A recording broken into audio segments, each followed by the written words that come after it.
उद्याचा नागरिक घडवण्यासाठी त्याला चांगल्या दर्जाचं शिक्षण मिळायला हवं आणि त्यातही बेटी बचाव बेटी पढाव ही घोषणा सुद्धा राष्ट्रीय स्तरावर देण्यात येते।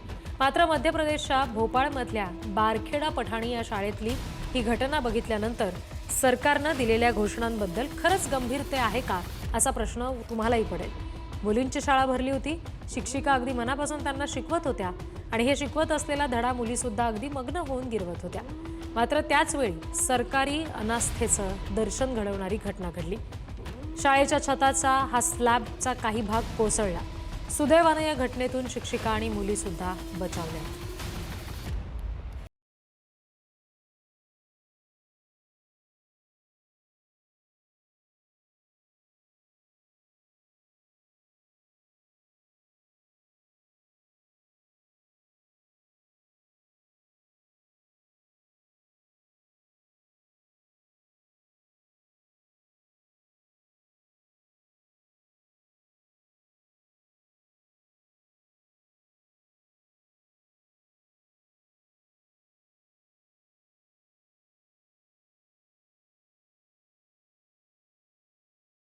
धारदार कोयते घेऊन शस्त्र घेऊन एक जण तावातावानं या वाहनांची तोडफोड करत होता। दुसरा त्याला आवरण्याचा प्रयत्न करत होता, पण पुन्हा एकदा या सगळ्या गुंडांकडून दहशत माजवण्याचा हा प्रयत्न समोर आलेला आहे।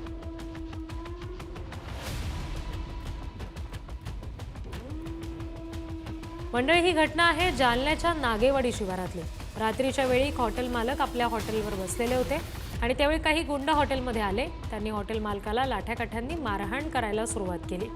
एवढ्यावरच ते थांबले नाहीत, तर त्यांनी खुर्चीने सुद्धा त्यांना बेदम मारहाण केली। या घटनेत हॉटेल मालक गंभीर जखमी झालेला आहे आणि गुंडांविरुद्ध गुन्हा दाखल करण्यात आलाय।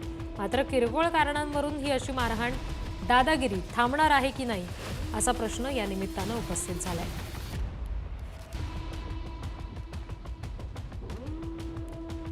शिक्षण हे माणसाला जगण्याची नवी दिशा देत असतं। शिक्षण माणसाला सक्षम बनवतं। मात्र शिक्षणाचं माहेरघर असलेल्या पुण्यामध्ये कॉलेजच्या टॉपर विद्यार्थ्याने चोरी केल्याचा हा प्रकार घडलाय। हा मुलगा इंजिनिअरिंगचं शिक्षण घेत होता, तो कॉलेजमधून थेट सराफाच्या दुकानात शिरला। ओळख लपवण्यासाठी त्यानं चेहऱ्याला मास्क लावून सोन्याचे दागिने लंपास केले। हे दागिने चोरून त्यानं कर्नाटकला पळ काढला। पोलिसांनी कर्नाटकहून त्याला अटक सुद्धा केली। मात्र कोणत्या परिस्थितीमुळे या टॉपरवर ही अशी चोरीची वेळ ओढावली हा मात्र प्रश्न अनुत्तरितच आहे।